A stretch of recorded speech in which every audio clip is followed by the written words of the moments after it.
ভারতের রাষ্ট্রপতি ডক্টর রাজেন্দ্র প্রসাদ পাটনায় আছেন তখন, একটা কাজে তাকে সেখানে যেতে হয়েছে। ট্রেন থেকে যখন তিনি নেমেছেন, নেমে সেকেন্ড ক্লাস ওয়েটিং রুমে ঢুকে ব্যাগটা রেখে বাথরুমে গিয়েছেন একটু ফ্রেশ হয়ে নেওয়ার জন্য। এসে দেখেন ব্যাগটা চুরি হয়েছে, অথচ ওর মধ্যে জরুরি কাগজ। একটু দূরে জটলা শুনতে পাচ্ছেন ওখানে একটা চোর ধরা পড়েছে। এগিয়ে গেলেন, ফোলিওটি দেখে চিনলেন, পুলিশকে বললেন যে এটা আমার, আমি এই ব্যাপারে এসেছি। তা ওরা খুলে দেখলো কাগজ ঠিকই আছে, দিয়ে দিল। মামলাটা কোর্টে গেল, ওনাকে সাক্ষী দেওয়ার জন্যে আসতে হয়েছিল।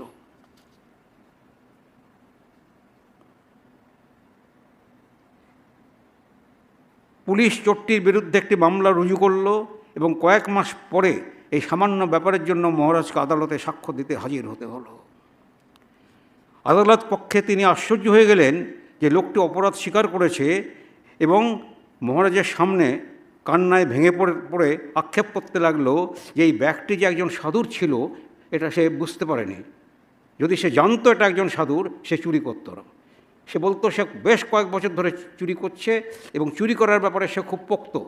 সে একটা ঘটি চুরি করে ধরা পড়েছে, তারপরে তাকে আনা হয়েছে হুজুরের কাছে।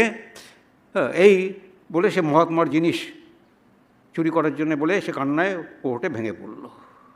মহারাজ বললেন, এই হলো ভারতবর্ষ, যেখানে একজন চোরেরও অনুভূতি এই রকম।